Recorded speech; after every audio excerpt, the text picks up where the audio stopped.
He lost her for a minute, but he found her in the arms of a stranger singing the same lullaby only his late wife knew.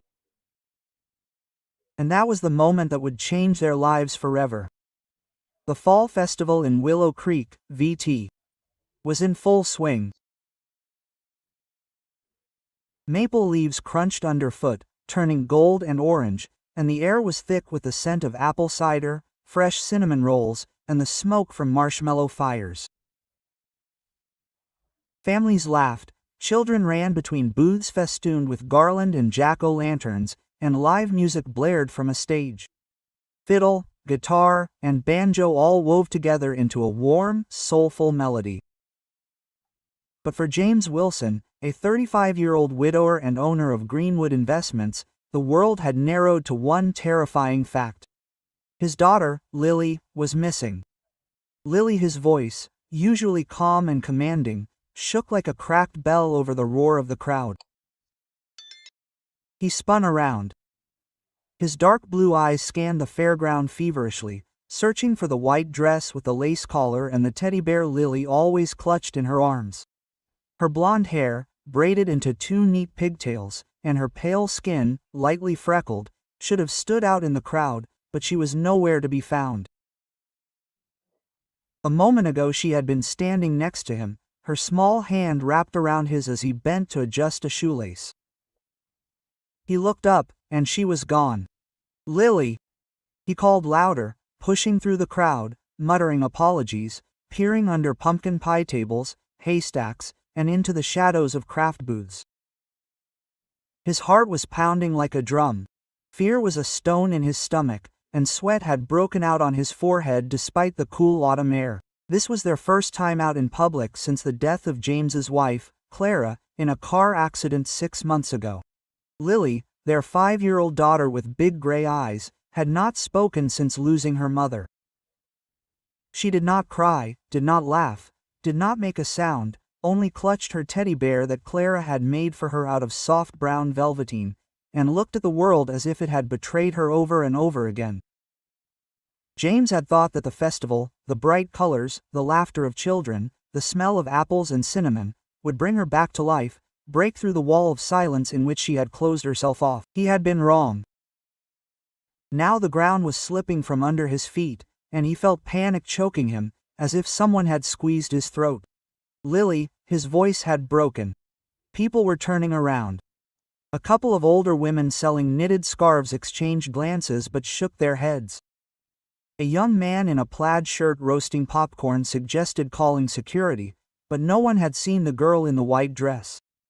James turned toward the apple orchard at the edge of the fair, where it was quieter, almost deserted.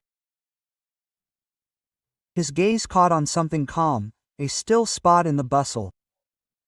Under a large old maple tree, its leaves glowing crimson, a young woman sat on a plaid blanket. Lily was in her arms. James froze. His breath caught. Lily was not crying, not screaming, not cowering in fear. She sat quietly, her head resting on the stranger's shoulder. Her teddy bear lay on her lap, her blonde pigtails slightly disheveled. The woman was humming something, a soft, familiar melody that took James's breath away. He took a step forward, then another. His eyes widened.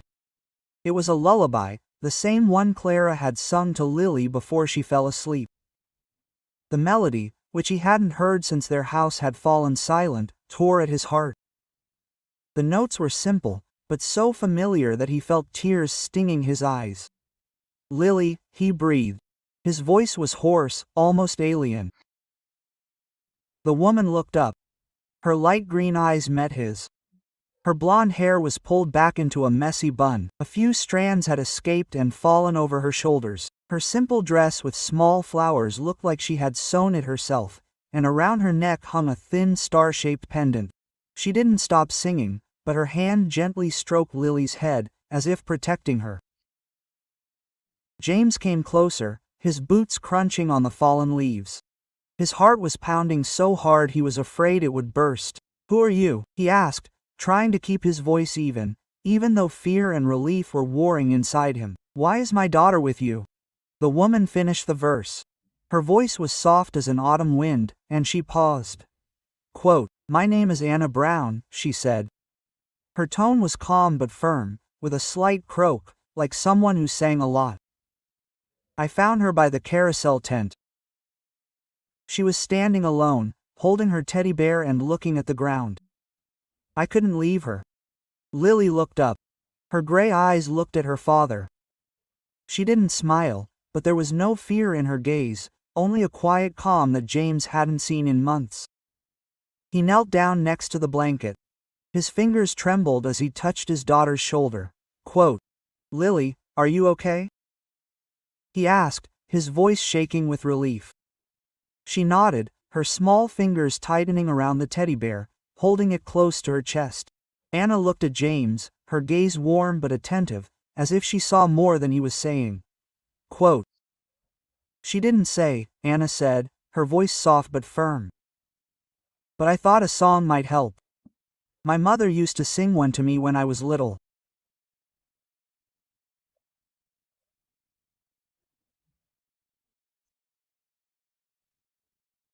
It's soothing." James swallowed, his throat tightening as if someone had tied a knot. "It's her mother's lullaby," he said, his voice barely audible. "How do you know it from?" Anna shrugged, a small, slightly sad smile touching her lips. "I don't know, maybe it's just a coincidence. I sang whatever came to mind. The melody that always saved me." James nodded, though his chest was swirling with emotions. He didn't know whether to believe the coincidence or not, but at that moment he didn't care. Lily was safe, and this woman Anna had managed to calm her in a way he couldn't. Despite all his efforts, he looked at his daughter, her blonde hair shining in the sun, and felt something inside him crack, not from pain, but from hope. Quote, "Thank you," he said. His voice was sincere, almost pleading. Quote, "I don't know what I would have done if I hadn't found her." "Don't thank me," Anna interrupted. Her tone was soft but firm. "Just hold her close. She's special. I can see it in her eyes." Lily looked at Anna. Her fingers slightly unclenched the teddy bear, and she reached out, touching Anna's sleeve. It was a small gesture, but to James it was louder than a scream. Lily trusted her. Anna smiled. Her pale eyes shone like emeralds. Quote, "Go to your daddy, honey," she said, giving Lily a gentle nudge. "But if you want, come back here again. I'm often here, under the maple tree, with my guitar and my songs." Lily nodded, her fingers tightening on James's hand, and she stepped toward him.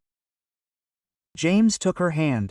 His heart was still pounding, but the panic was receding like a wave. He looked at Anna, trying to memorize her face, her fair skin, the freckles on her nose, the warm smile that seemed both familiar and new. Quote, "Thank you again," he said. His voice grew firmer. Quote, "I'm James Wilson. Anna Brown," she said, rising from the blanket and brushing out her dresses. "Glad to help, James." Quote. He led Lily back into the crowd. Her small hand lay warm and heavy in his. But the image of Anna and that lullaby wouldn't leave his mind. He felt that this was not the end of their meeting. Something in her voice, in her calm, in the way Lily trustingly pressed herself against her, caught him. It was stronger than simple gratitude. It was a feeling he hadn't felt since Clara was alive. James Wilson was a man accustomed to control. His company, Greenwood Investments, managed investments in real estate, startups and green technologies, bringing him millions. His name was known in Vermont, New York and even overseas. But at home, in a large mansion in the hillside area, surrounded by maples and pines, he felt helpless. Since the death of Clara, killed in a car accident on a slippery road on a winter evening, his world collapsed.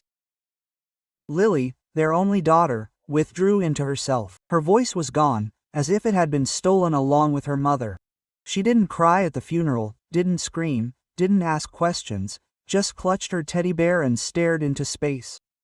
James hired the best psychologists in Vermont, took her to specialists in Boston, bought her books, toys, took her to the park and to Lake Champlain, but her eyes remained empty.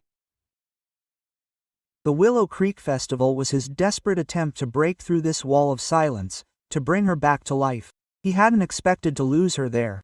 The next day, James decided to go back to the festival. He didn't admit to himself that he was looking for Anna, but his gaze involuntarily slid to the apple orchard where everything had changed yesterday. Lily was holding his hand. Her teddy bear dangled from his other hand. Its ears lightly touched the ground. They passed the stands with homemade jams, past the carousel where Lily had gotten lost yesterday, past boats selling cotton candy, sticky and pink. James noticed her. Anna was sitting under the same maple tree, on the same plaid blanket, holding a guitar. She was playing a soft tune. Several children had gathered around her. Their eyes were shining, their mouths open, as if she were telling a story. Lily tugged at her father's hand. Her gray eyes lit up for the first time in months. "Daddy, it's her," Lily whispered. Her voice was so quiet that James had barely heard it before.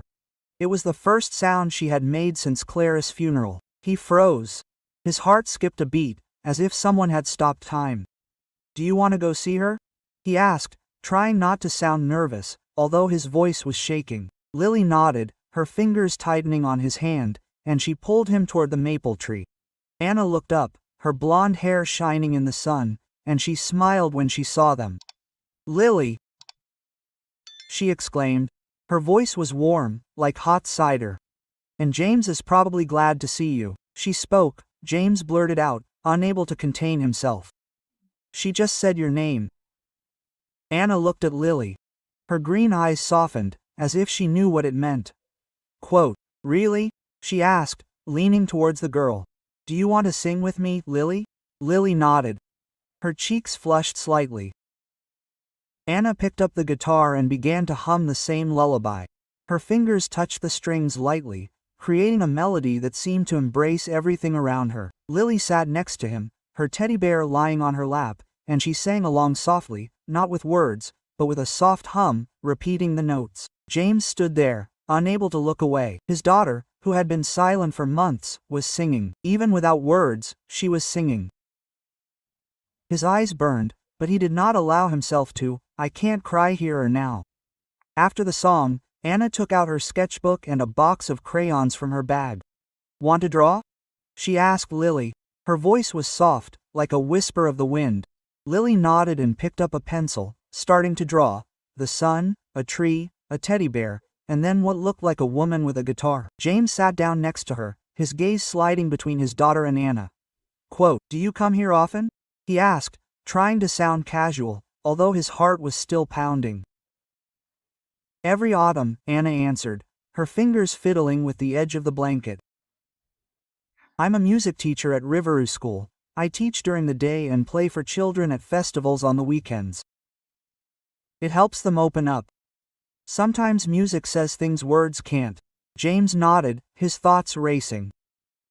He looked at Anna, her fair skin sprinkled with freckles, her quiet smile, and felt that she understood Lily in a way he couldn't. "You knew that lullaby," he said.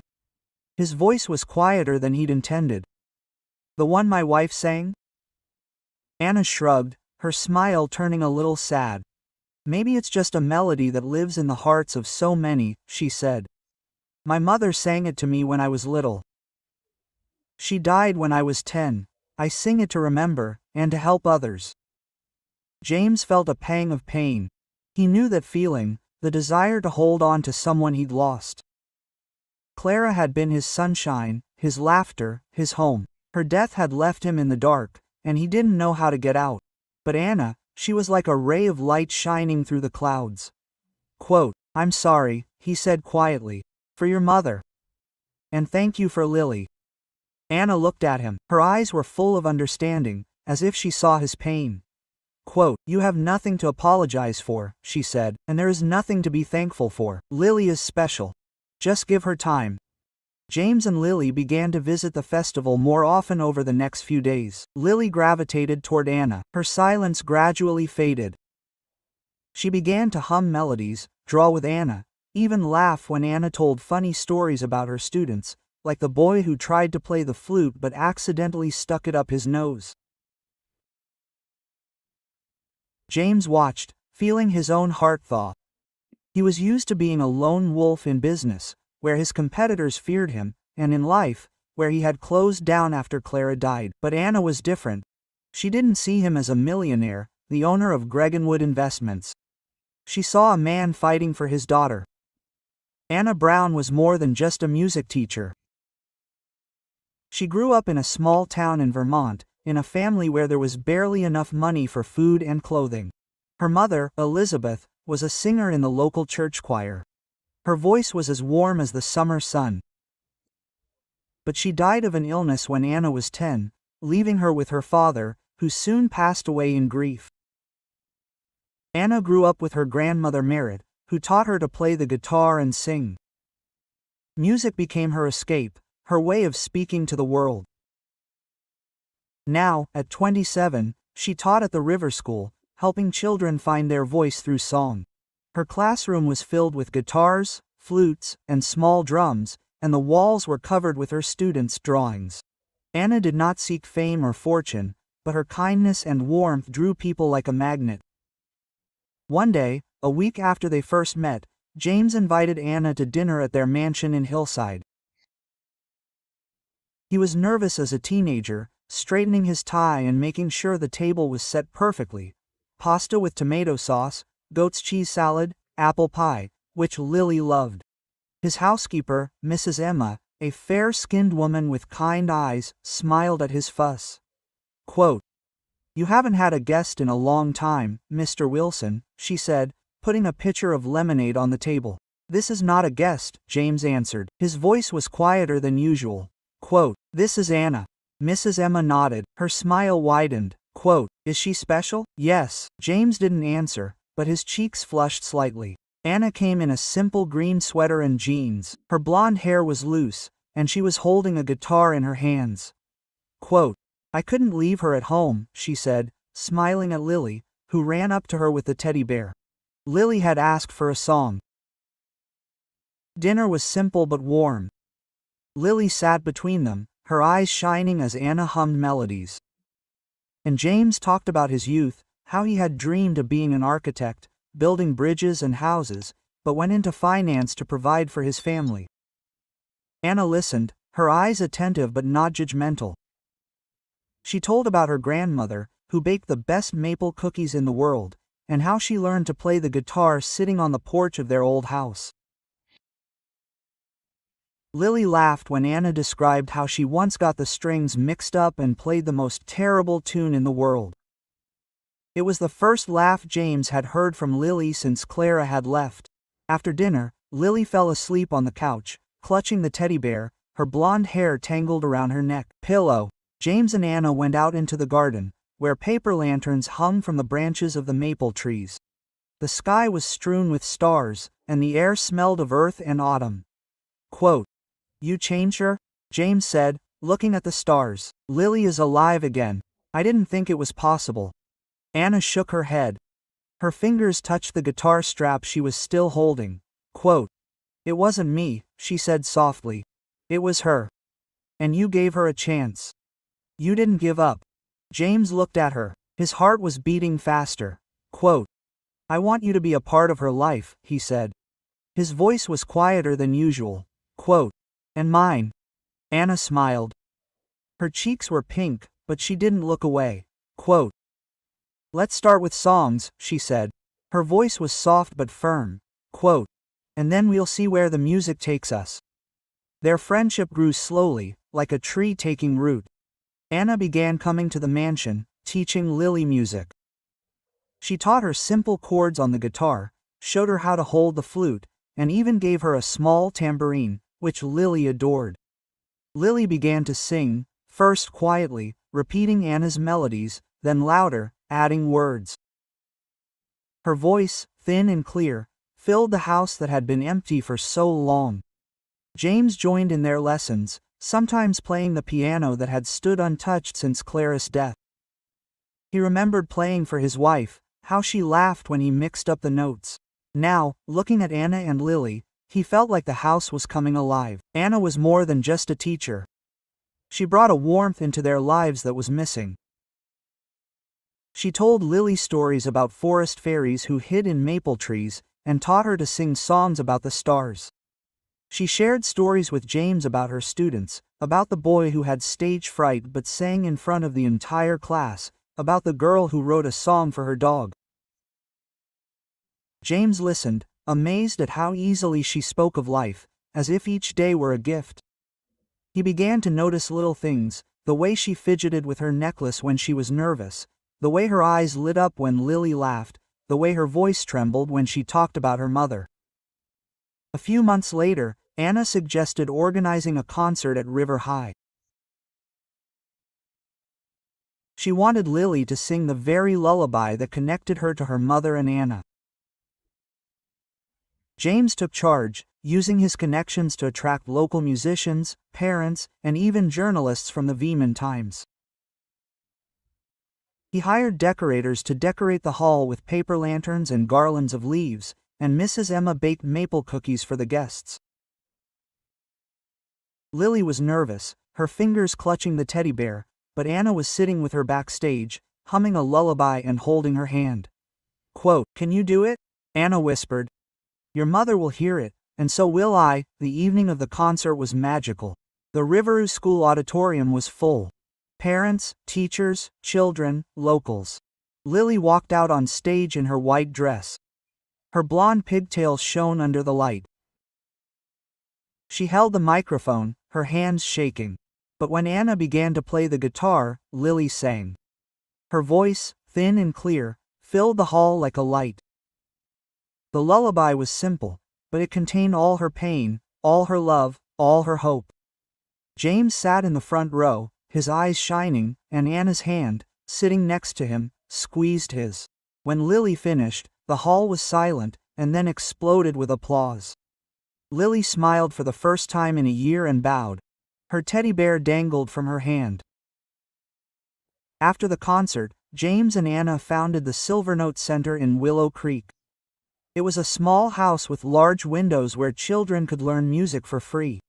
Anna became its director, teaching children to play the guitar, flute, and piano. James financed the center. His company provided grants for instruments and repairs. Lily became the first student.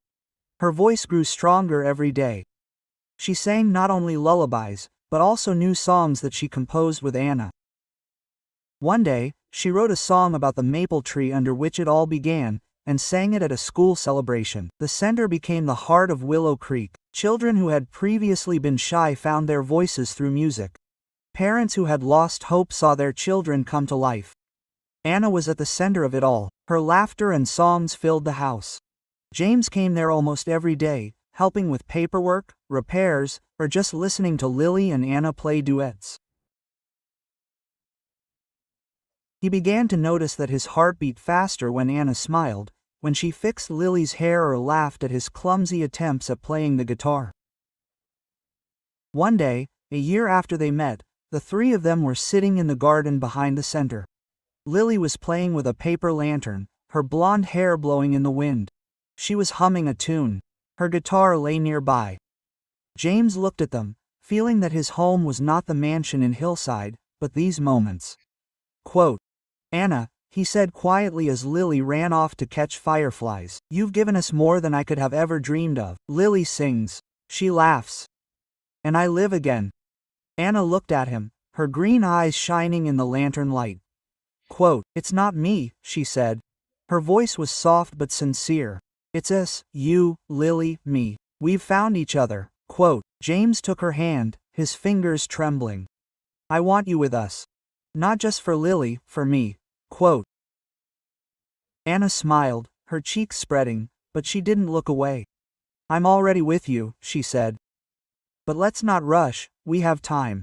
Lily ran up, holding a flashlight, her eyes shining. "Daddy, Anna, look, it's shining like a star," she cried. Her voice was clear as a bell.